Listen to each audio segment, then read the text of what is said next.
Warning! Warning! This episode contains swearing. So, if you don't like words any stronger than spanner or ragamuffin, then maybe this podcast isn't for you. Okay, welcome to episode 8 of the Behind the Medal podcast. With me, Gary Damer. And me, Dean Smith. So, a little different episode for you today. You might hear a little bit of music behind the scenes here. Because we are currently stood with all Gary's DJ stuff set up at mile 16 of the Manchester Marathon. Yeah, man, I love it. I did this last year, DJ'd at this, more or less this point last year. It's such a good feeling. We're really giddy, despite the morning we've had. We've had this set up over the other side of the road. They've shut half of this road, and we weren't sure which half they'd shut. So we ended up setting up on the other side. But listen, it's finished now. We're here. Yeah, we're all set, ready to go. The music's going. We're just waiting for the elite runners to come whizzing past in about 5 minutes. They only started 15 minutes It's ago. weird, isn't it? Oh my God, 16 miles in 50 minutes. Yeah, I know. Jesus. That's the dream, isn't it? I have longer showers than that.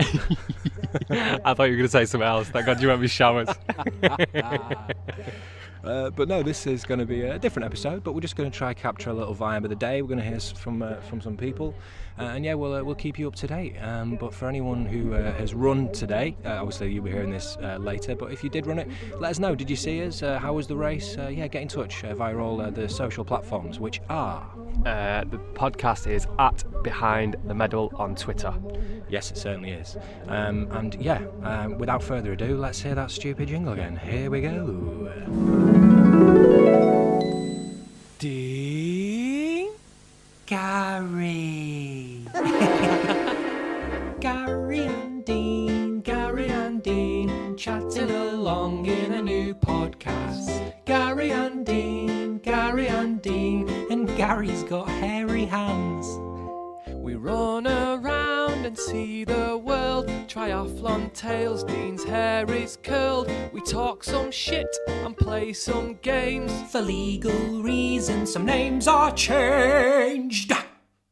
Oh, sorry. Gary and Dean, chatting along on a new podcast. Gary and Dean, you won't get this time back. Coughing all over the recording. Go on, fella, looking good. There must be an offer on those trainers. Everyone's got them on today. Looking super strong. Bit of chafing there. Look after yourself, fella.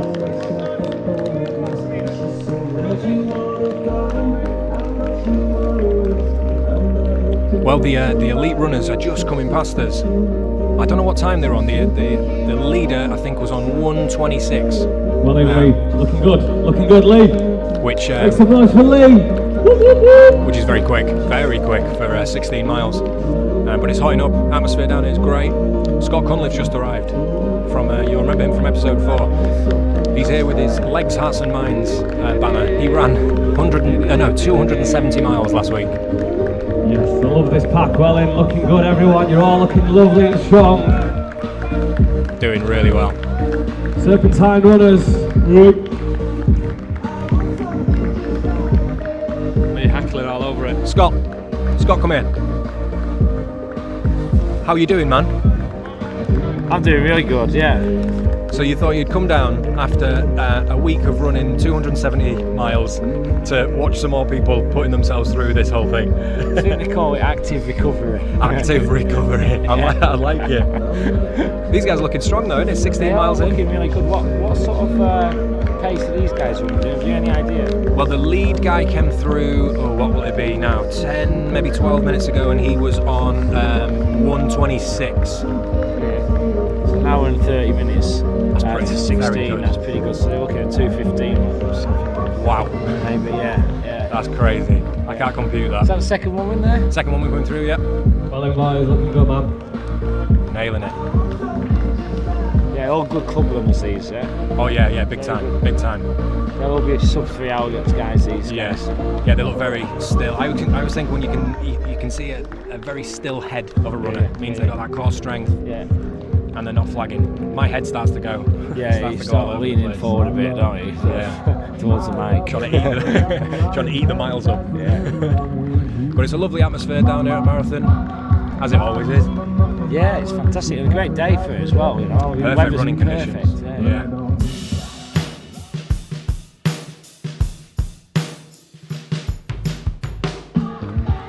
Okay, it is 10 past 11. We're still here at the Manchester Marathon, and with me is the illustrious posh electrician. It's Miles Moss. How are you doing, my friend? I'm very well, thank you, because I'm not running, so I'm very well, thanks, Dean. Yeah. Well, that was my next question. Just describe the scene for those listening at home. You guys have just arrived to mile 16. What does it look like? It's fantastic sort of community event, and we've just walked from mile 8 as well down the road.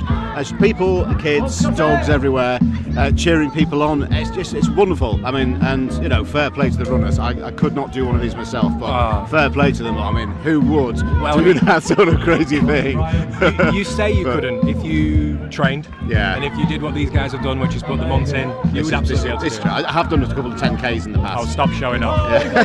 Not on the same day. But yeah, I mean, fair play to them. A fantastic effort from everybody. Yeah, I just think of the thousands and thousands of pounds that have been raised today. Yeah, it's brilliant. I've seen a lot of Christie's, Once Upon a Smile, which is of course my favourite charity. Yeah. And lots of other charities going past, just brilliant. Macmillan. I think it really reaffirms my place in the world sometimes when you come down and, you know, politically things are a bit weird and you come down to a marathon and there's just love being exchanged and it's lovely. This is it. This is what the world should be like, innit? All people together, sort of, you know, pulling for good things, you know. I love it. Amen.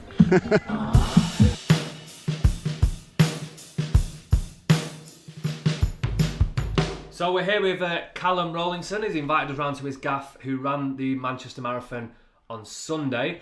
I know how well you did, Callum. Do you want to tell the listeners how you got on? Oh, yeah. So I ran 2 hours, 26 minutes and 30 seconds.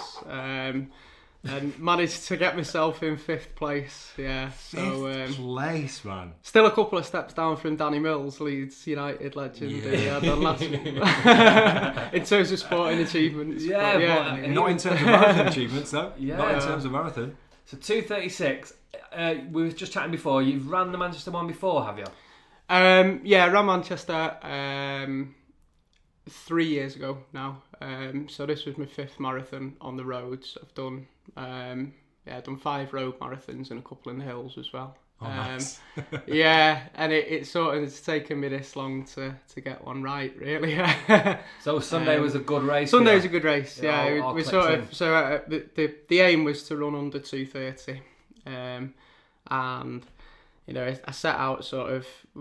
Got really lucky because there was a good group of lads around me. Yeah. A couple who I knew from the club, and you know we just worked our way through and yeah, finished up with 2:26 and really happy with that. I think like the marathons that go well are kind of the boring ones really. It was just it was just sort of plain sailing. It was a nice jog until we got to the last couple of miles. Yeah. I think the best stories are from the ones where you end up sort of crawling, but yeah, it was nice and went smoothly. Yeah. Wicked. So is this a PB for you then? It is a PB. Nice one, man. Yeah. Congrats. So it's kind of been a long time coming, really, because I ran a good half marathon in the build up to it, and I knew the training had gone really well. But I work as a school teacher, and right. Sort of last week. So just finished for Easter holidays now, and the last week I was thinking, just don't get ill. Yeah. Fortunately, it all came together, and wicked, man. Yeah. I think because obviously it is impressive running that time as a marathon, but you placed 5th as well, didn't you, out of the whole field, which just sort of cements what an incredible achievement that time is. Mm. Yeah, I think it's when you take a step back and think, well, 15,000 people finished the race. Yeah. It's like, wow, yeah, you know, it is actually quite good. I think on the day, I suppose on the day you sort of just so focused on this time that you want to achieve, and the people around you, and sort of we paced it well. There was a group of 3 of us who were kind of running together, and we were just outside the top 10 at halfway, and then you start picking people off, and before we knew it, we were sort of battling for second, and then you start to think, oh, actually, you know, this could be quite good. This, So it sort of, I think Gazzy came second, ran, about 25 seconds faster than me. Is that all it was? Yeah, so it was a really good race. Wow. Yeah, so the guy that won was rapid. He ran 2:21. He just disappeared. Yeah. But there was a good battle behind it. It was a really, really good race. Yeah. It looked we were mile 16, and it looked the leader. I presume he led from the front and sort of stayed there. Did he? Yeah, it was a brave run to watch. I mean, somebody just go and take a marathon on like that. Yeah. By the time we got to 6 miles, he was out of sight. And wow. You know, I've obviously done this before, and I train on these roads, and I kind of knew that when you get to mile 17, 18, it's quite an exposed bit of the course, and there's a few ups and downs, and I was thinking, well, you know, I kind of expect people to come back to you a little bit there, and sure enough, people did, but he was strong, he was long gone, he's a real good run by him. So when you laced up Sunday morning, did you think, right, top 5? Or were you just running your own race? Yeah, so I got a bit of an in with my wife working at the company. Yeah, so she was sort of sending me the start lists, and I was looking and thinking, oh, you know, there's an outside chance here of getting in the mix and it being a good race. Yeah, but just getting, you know, giving a good account of myself is the main thing. Yeah. I've like I say, I've had a couple of marathons where I've thought I've trained really hard and put all the work in, and then on the day it's kind of gone. Oh. And also, you can have as many race lists as you want, and your wife can send you as much information, but you run it. Yeah. Absolutely. Yeah. And yeah, it's just nice. It's nice when it comes together, because you know, I don't get paid to run it. I do it because I enjoy it first and foremost. But there are mornings where you're thinking of the bigger picture and probably not particularly enjoying what you're doing on that day. You know, and it's horrible weather outside, and you're getting up at 5:30 to get a run in before work. Yeah. And such things. So when you get a day like that, it's like a nice reward. Makes for it worth putting it. that work in. Yeah. I want to ask, and I hope this isn't going to bring you down. No. Because you finished 5th. Yeah. We mentioned Danny Mills there, that sportsman mentality. Is there that little niggle in the back of your head going, right, well, let's try and get So I crossed the line, and I was thinking, oh, I'm buzzing, I'm so happy. I've smashed my 2:30 target. I've run 2:26. This is brilliant. I walked to pick up my bag, and by the time I got to my bag, I was thinking, oh, surely you could have just worked a little bit harder. Yeah. Surely you could have just pushed yourself a bit more. Surely you could have gone, you know, maybe like 3 miles out, you could have just pushed on and tried to break that group that you were with. And that comes into your head almost straight away. But it's important. Like, I spoke to my coach, and he was just like, you know, just enjoy it now, and you can think about that later. Yeah. But I think that's the good thing about running, though, and it doesn't matter what standard you're at. There's always yourself to kind of compete against, you know, and it's always this, wow, that was amazing. I wonder what I could do if I changed this, or I wonder what I could do if, you know, I got this week of my training right, or I did something a little bit different on race day, and that's what keeps you going. It's what keeps you motivated. And maybe sort of 3 years ago, I would have gone, oh, if I ever run under 2:30 for a marathon, I'll be happy. But now I'm thinking, I wonder what I could do. But even that what you just said there about you only racing against yourself is, you can take that even further away. Like we did a training run the other day, 20 miles, and I got to 13, I was knackered. And because it was a training run, back in my head I was thinking, I could just get a cab home here. But pushed through, did the 20. Yeah. Not with a particular flourish, but got the miles into my legs. So there was something to celebrate about pushing through that wall, getting that second wind. Yeah. And that's one of the lovely things about running, is that it's just you out there, you know. Yeah, that's it. And I think even like you say, even if you're not racing, it's kind of, you know, taking joy out of those little training sessions or those little achievements that you tick off in training, and it's just a nice way to spend the day, if nothing else, as well, isn't it? Yeah, I agree with that. With all of that, it is. Yeah. So the event itself, Manchester Marathon, you've done a few others as well. How does that compare? Because I'm manked through. Yeah, well, again, I'm probably a little bit biased, because obviously I've grown up round here. I live round here. I'm a member of Sale Harriers, who train across the road, and for me it was just fantastic, because that first 30 miles, every corner there was a familiar face. Oh, really? Shouting you on. Amazing. And that was brilliant. But I think it could be one of the top British marathons. It really, really could. I think it's fantastic, you know. And for the front end guys, they do this British only prize money as well, which is a real incentive to get some top Brits racing. And obviously just little things along the way, like there's loads of town centres that it goes through, and they did sort of a welcome to Sale, welcome to Timperley, welcome to Stretford, Cool. and each town has its own unique atmosphere, and they're all That's sort cool, of, like carnival going through. yeah, battling it out to be the best. Yeah. When you're running that fast, then can you still sort of take that indie? Because obviously I run like 4 and a bit hour marathons, so I can enjoy it and sit back. Is that? Yeah, I think you've got to enjoy the day as well. But I think the first 10 miles at least, you've got to just kind of zone out a little bit, because you don't want to be focusing on too much. You just kind of looking at the back of the person in front of you. And, you can't be stopping for high fives. No, well, no, I don't know. It's, some people might be able to, but I was just I had to just kind of zone in and focus on myself and making sure I was, staying steady, because it's easy to get carried away as well. You know, you guys know what it is.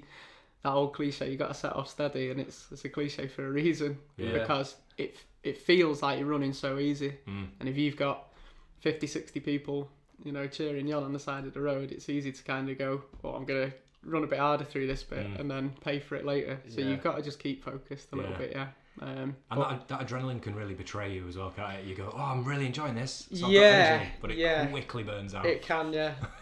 So I've done London a couple of times as well, and I found so London's renowned for its atmosphere, and it is literally there's no parts of the route where there's no people basically. But if you're having a bad day, that wow, this is brilliant soon turns into please shut up.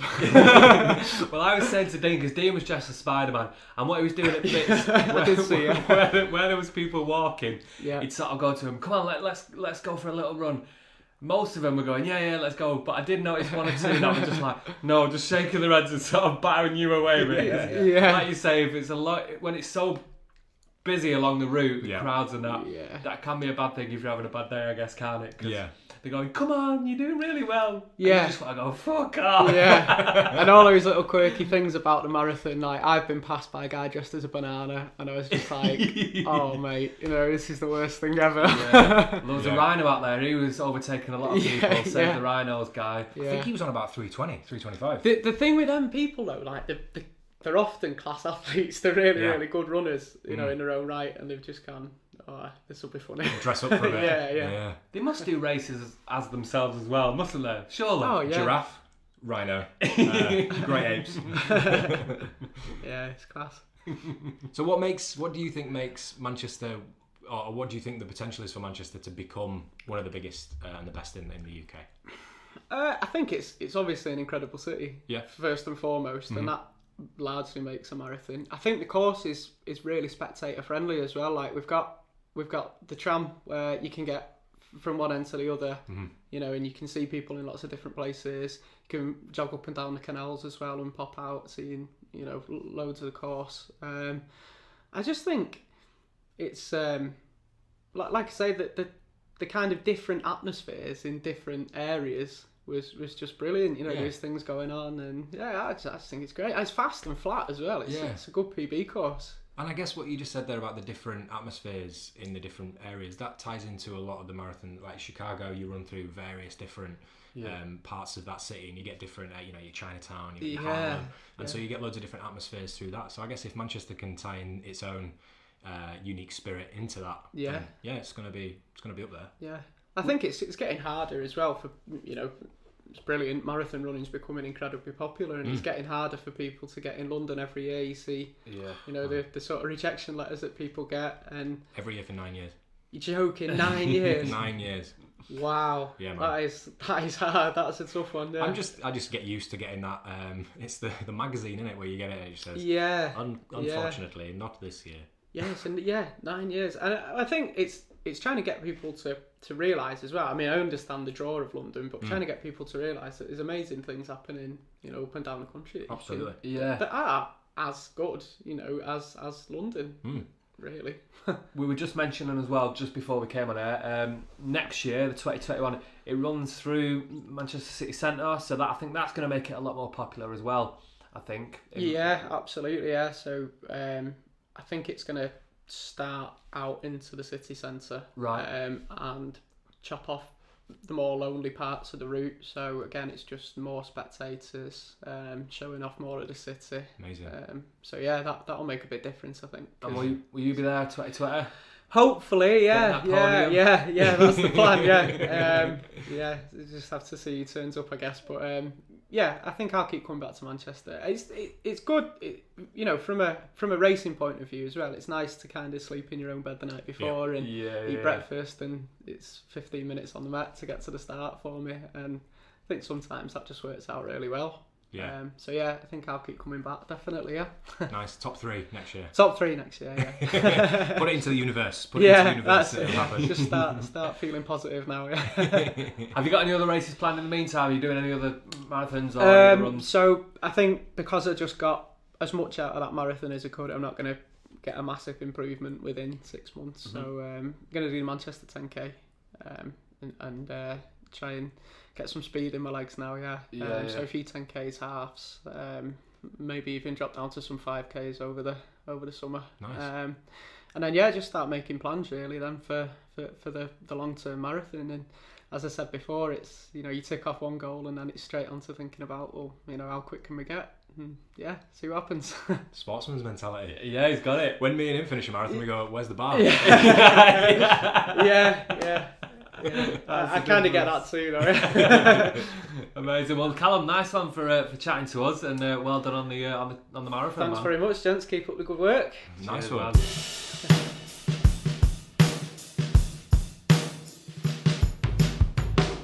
Right, okay. We are back home after the 2019 Manchester Marathon. What a day it's been, Gary. What a day, man. It's so good for the soul, isn't it? Oh, mate. I love all of it. I'm knackered now. Do you know, I feel bad saying it because people out there have just run a marathon, but I'm knackered. It's mad, isn't it? Because I guess we got up nice and early. We were set up before people had sort of started, and then we're just giving them just loads of love, loads of encouragement for the whole thing there. Yeah. Trying to pass our energy onto them. Yeah. So we're, giving the full beans for 5 hours. Yeah. Takes it out, yeah. Oh, big time, yeah. And it's been great fun. You did this last year. It was my first go at entertaining the masses there. And yeah, the difference between what the elites get from you, so the guys that are going for your 2:15, 2:30, they enjoy it, sure they do. A couple of little cheeky smiles, little thumbs up. But then when you get towards the sort of 3.5, 4 hours, 4 hours plus guys, what an experience seeing their little heads light up. Yeah, because it's a long, where we are, it's a long road, Washway Road, so you can sort of see them coming down. They can obviously hear the music and our sort of chat in the distance. Yeah. So you can see the heads picking up, sort of scoping out what's going on. Some of them you can see them taking the headphones out, getting ready to embrace the all the shit that we're giving out. Yeah. And because I know how much it helps me when I'm running. Oh, me too. A DJ or even just crowd, just any bit of love. So that's why I've done it a couple of times. So that's why I do it. And it's a great day. So good. At one point as well, we had quite a lot of people around us, and there was a few kids sort of just before where we were stood giving out high fives. Yeah. And so runners who maybe just need a little bit of encouragement, a little bit of human interaction, they swoop around, don't they? Yeah. Get a load of high fives and stuff. Yeah, you can see them because they'll be coming from one side of the road and you'll see them darting over to our side just for that interaction. Yeah. And like I say, because it makes all the difference. And you nailed it a couple of podcasts ago, it takes you out your own head. Yeah. So we're at mile 16. They've been listening to the sound of the feet and heartbeat. Yeah, heartbeat and breathing. So just to get that little distraction. Mm-hmm. Oh, it's so important. So important.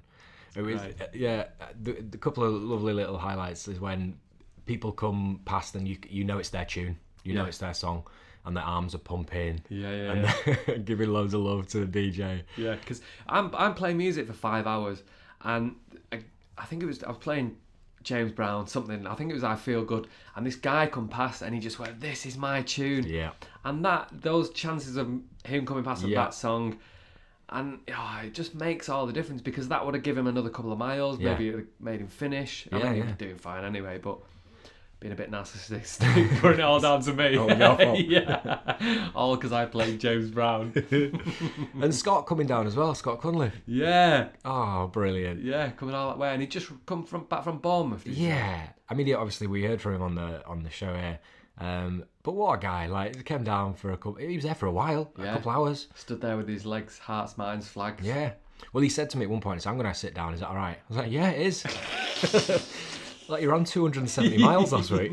Of course you can have a little seat. I wanted to say that to him. Scott, just need to sit down for a minute. Don't fuck all. My fingers hurt from all his de-jocking. But shout outs as well to Kath and Miles and Erica who came down. These are supporters of the show. Friends of mine came down and just had a lovely time. Yeah. Obviously, and James and Amy as well, friends of ours, came down. And it was lovely to see people just joining in with the ethos of what we like to do, which is just plenty of smiles, plenty of laughter, getting people through the race. Yeah, just being idiots, basically. Yeah. If people enjoy it, power. I don't think we've mentioned it yet. I was dressed as Spider-Man. Oh, yeah. I can't believe we've not brought that up. It was just a Spider-Man.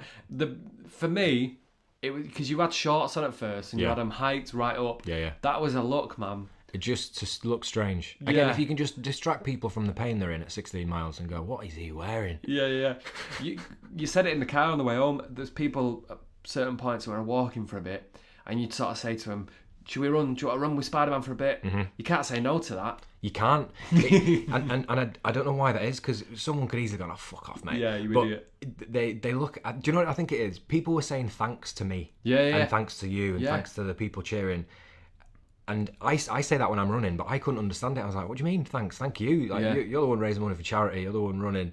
And do you want to run with Spider-Man for a bit? The answer is yes. Yeah. And again, that's going to get them going for a bit. Yeah. And I would run with them, and I would just say, "How you doing? How you feeling?"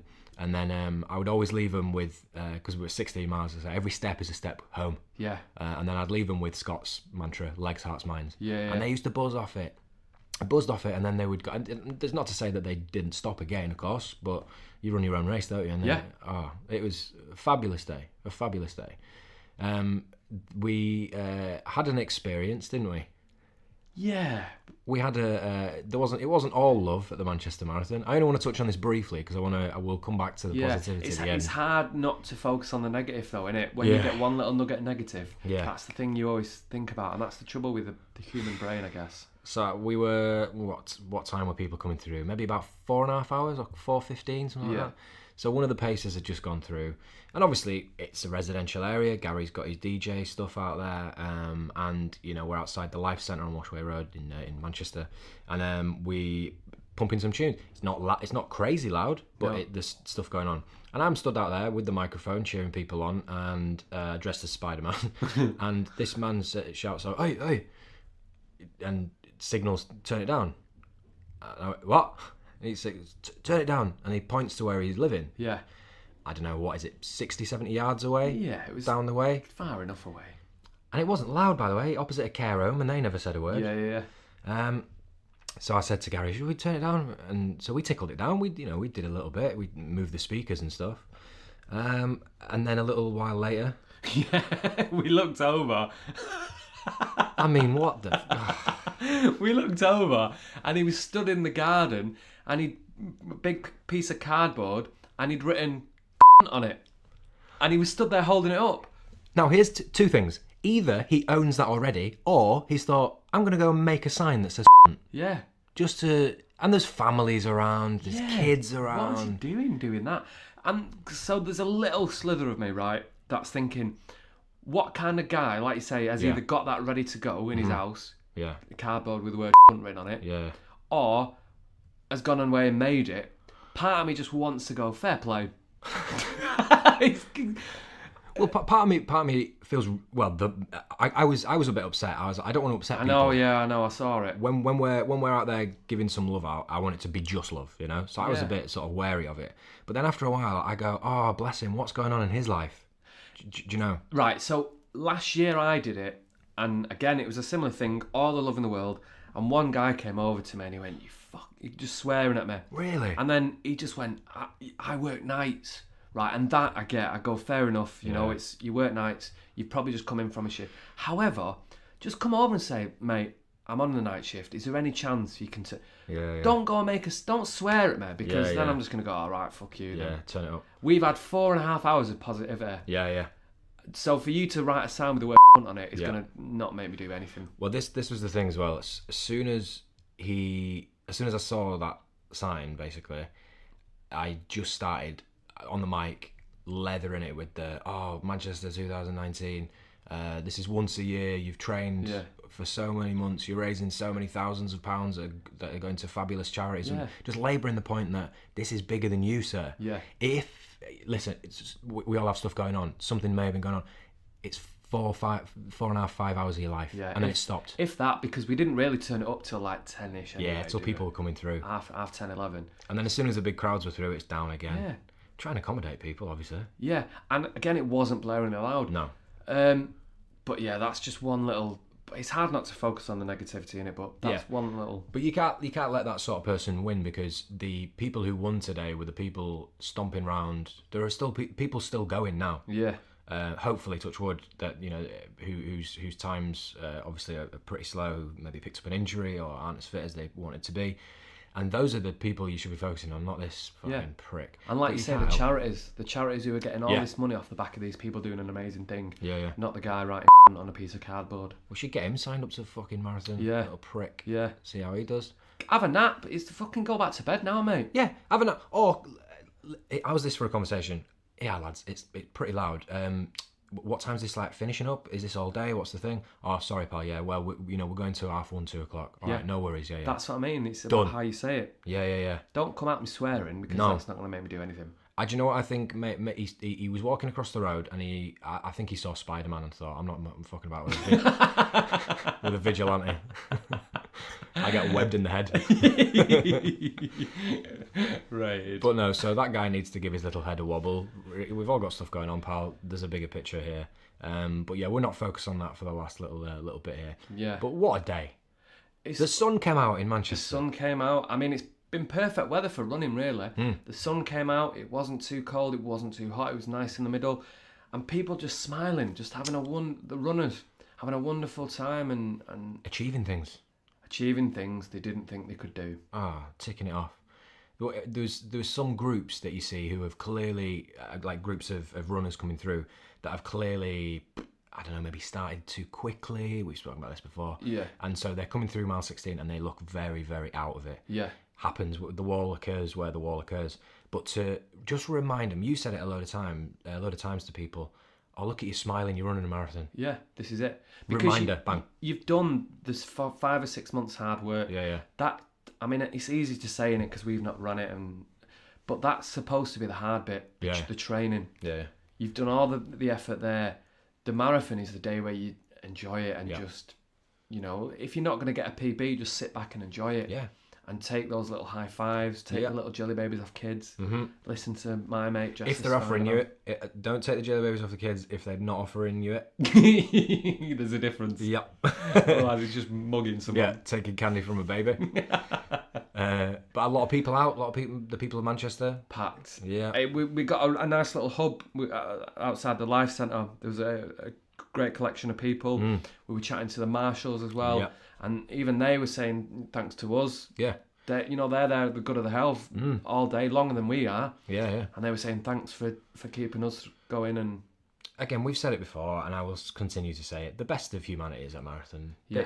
This guy with the sign, absolutely aside, I will be over that in moments. But what I won't be over is the outpouring of love that you will always see at big races like that. Yeah. It's just beautiful. I was listening to Radio 2 a couple of weeks ago now, and Will Young was on it. And I'm going to have to get it out because I wrote it on my phone. Nice. Will Young was on it, and he was saying he ran the London Marathon a couple of years ago, and his dad told him this just before he was about to run the marathon. And his mate's Bob on, I wrote it in my notes because I loved it. So Will Young's dad, quote, "There will be very few times when you get together with so many people for such a positive thing." And that's what it's about. Everyone there doing it for their own strength, mental strength, well-being, charity. Yeah, such a positive thing. Absolutely. I feel the same way about Glastonbury with that. Yeah. That's a lot of people in the same place having a lovely time. Yeah, on the same level. Yeah. Hoping to achieve greatness. Yeah. I love all of it. I feel like it's almost spiritual. After doing something like that, I feel like on another level. Yeah. Well, because you have a greater appreciation. Like we were still there clapping through people who will probably, bless them, have to run on the side of the road for the rest of the race. Yeah. But like fair play to you, putting the graft in, trying to lift that feet up. Yeah. Because at 16 miles as well, you've broken the back of it, haven't you? You got 10 and a bit to go. 10.2. Yeah. Still a long way, by the way, but A long way, yeah. you know, people getting on and doing it.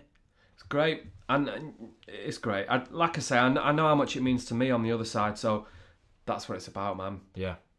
And the big mantras for today, obviously because Scott was there, were legs, hearts and minds. And I kept saying that to people as they were going around, and they loved it. They loved that. You get a little buzz from that. You know? Yeah.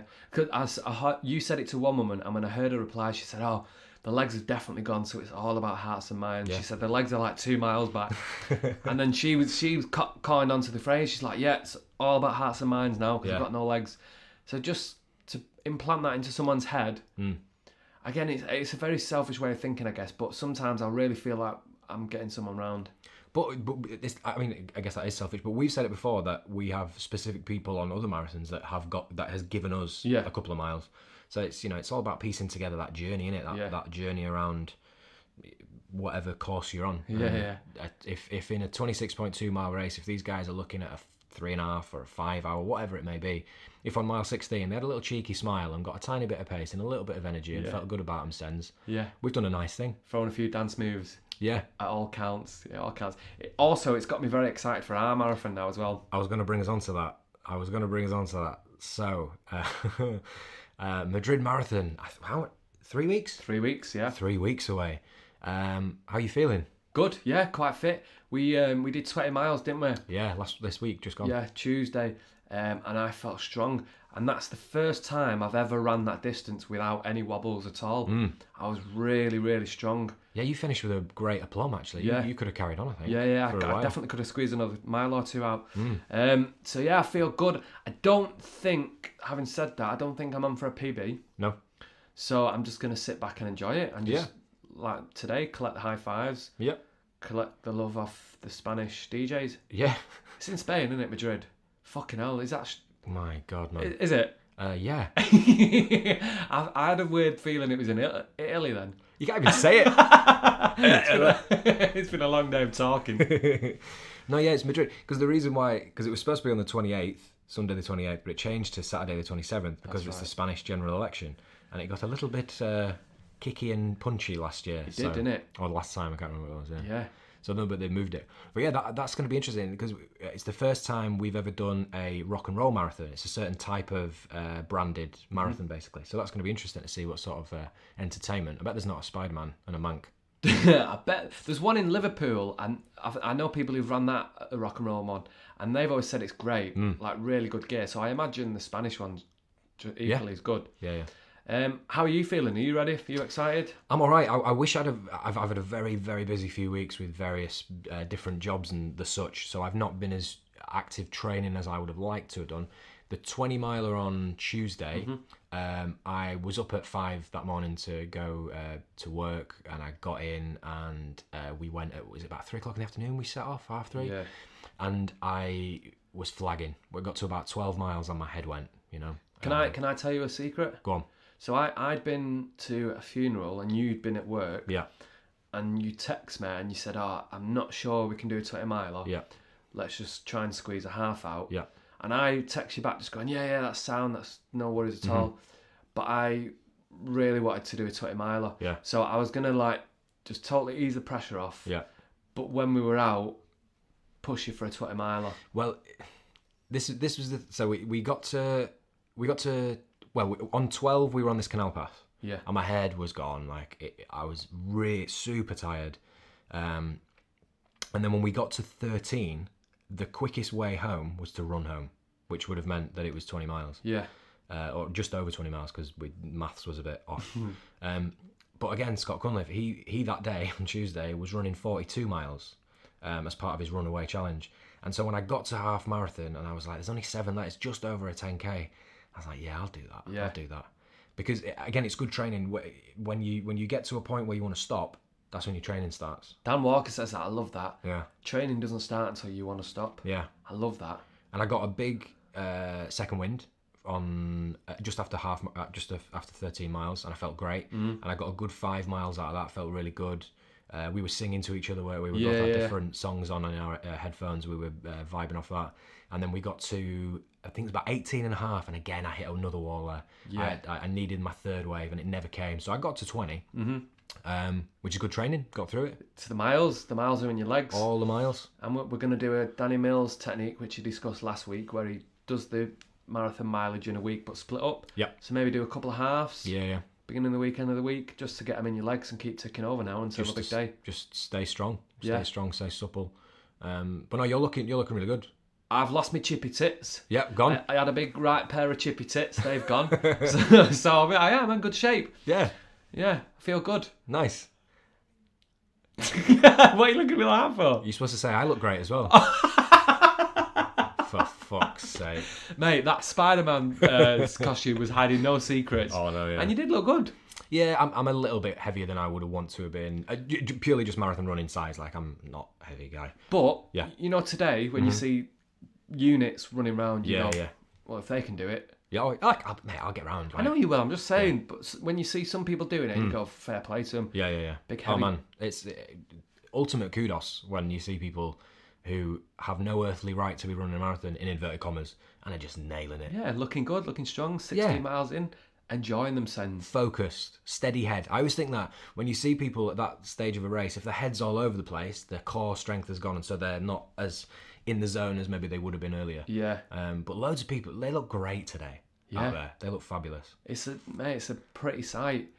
If you're feeling low, have a look where there's a nearest 5k event, 10k event. Just go and stand on the sideline and cheer them on. You don't even have to put your running shoes on. You don't even have to own running shoes. Just go and stand there. Yeah. Give them a clap. You'll feel better. They'll feel better. We'll all get off with each other. Yeah, after in the park afterwards. Well, yeah, but I tell you one thing. It's got me well excited for Madrid. Yeah. Got me really excited. Yeah. Part of me, because we're rocking up this morning, part of me's going, I just want to run the Manchester Marathon now. Well, talking about that, we saw some firemen running around today. Heroes. A guy in a rhino costume running about a 3:25, was he? Yeah, save the rhinos. Oh, man. Mrs. Potato Head was out there. Yeah. A rake of Wonder Woman. A lot of Wonder Woman. Mm. A lot of blokes dressed as Wonder Woman. Oh, yeah. What's going on there? You can be anything you like, can't you? Yeah. Bert and Ernie. Yeah, they were great. Yeah, I was desperately looking for Sesame Street, but I couldn't find it. The theme tune. Bart Simpson. I love all of that. I love it when you see people dressing up, having a laugh. Yeah, enjoying their Sunday morning. I saw one guy with his running vest on. It was like white or grey, whatever. Colours. Covered in blood on his nipples. I'm like, fucking hell, that's gotta be sore. Yeah. Just like a stream where his blood's got a bit sweaty and just leaked all down. Oh man. That's a sore run. It is. Hero for carrying on. Yeah. Just the sooner you get finished, the quicker you can get your nips sorted. Grease your nips up. That was Manchester Marathon. Fabulous day. Are we going to do that next year? Yeah, mate, I want to. Yeah, absolutely. Great. Hopefully they'll invite us back. I'm pretty sure they will. We had a nice time. Yeah, I think. Can we plug ourselves? Of course we can. Last year I did it right. I got voted 4th best entertainment. Nice. On the route. Nice. Don't know how many spots there are. But I got 4th. Yeah, I know. Yeah. If you ran it, vote for us. Yeah, do. Is that really self-indulgent? No, why not? We put some effort in today. We had a nice time. Yeah. I was wearing lycra. Yeah, you was, and I had to endure that sight. Vote for us. Oh, more importantly, let us know. Give us a shout on Twitter at Behind the Medal. Let us know if you ran it. Let us know if we heckled you, and if you enjoyed it, what time you got, how you feeling. Was it your first one? All of that. Get in touch because we like hearing from you. Yeah, absolutely we do. And so we'll sign off. Bit of a different one. But just a lovely day, and of course being at Manchester Marathon, we wanted to share that with you guys, our beloved listeners. So it is goodbye from me. We should say, sorry, it's not a goodbye from me. Just before you sign off, the second part of Danny Mills is next episode. Yes, it is. Next week. I just wanted to crowbar that in. Absolutely. We've got episode 7, which is out and about now with Danny, but he has a lot of words in his mouth, Danny, so we decided to push the second bit until the next episode, so that'll be episode 9. We will hear from Danny again then. Anything further to add? Have you got a piece of cardboard just so I can write what I think of you on it? Fucking hell. I know a guy who can borrow it off. Raid.